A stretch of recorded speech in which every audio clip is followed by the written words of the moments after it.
Hi, I'm Jérémy. And I'm Ben. Together we are 15 degrees north. Today we're going to show you the sights and sounds of Serbia.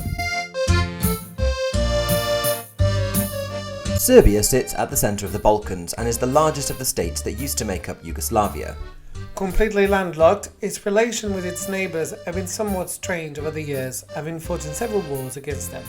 But since the end of the hostilities over 20 years ago, Serbia has undergone an image change internationally, softening its once aggressive image to one of modern openness. Its capital, Belgrade, is a logical starting point. Although we weren't really taken by the city. Jérémy, could you please summarise your feelings about Belgrade in a sound? Meh. However, as if to prove us wrong, then we wandered into the impressive Church of Saint Sava.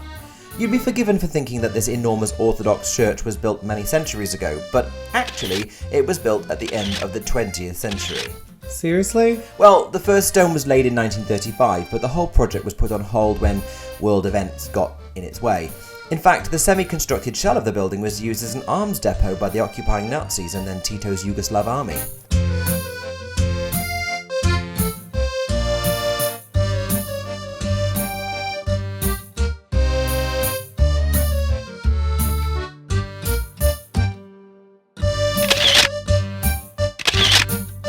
Construction was completely finished in 2004, meaning that building continued throughout the 1990s, during Serbia's most controversial period of history. I'm not sure that sign is true. The events of the Balkan Wars remain disputed to this day, but if there's one thing that is certain, it's that Serbia doesn't come off well in the history books. But now, 20 years later, relations between the Balkan nations are cordial, and history is, well, history. Even if Kosovo is still waiting for its happily ever after.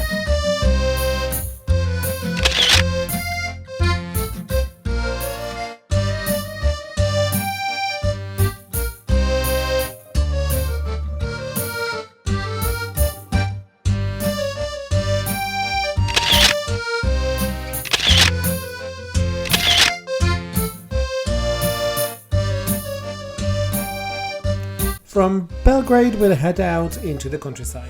This is a mountainous country with its western side dominated by the Dinaric Alps. Subsequently, huge walls are sparsely populated and very rural indeed.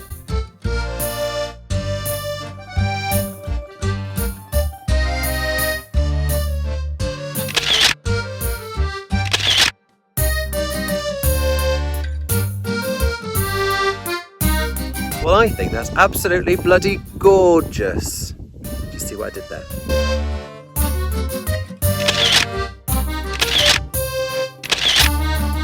During the Industrial Revolution, Serbia was a part of the Ottoman Empire. And while its neighbouring European powers were making huge strides in technology and societal development, the Balkan economies remained decidedly agricultural. Add to that the upheaval of two world wars and the Iron Curtain, and the whole region arrived in the 21st century somewhat behind the attainment of its peers. However, Serbia is definitely the cultural powerhouse of the region, and with infrastructure to rival any of the smaller European nations, it definitely gives the impression of a nation on the rise.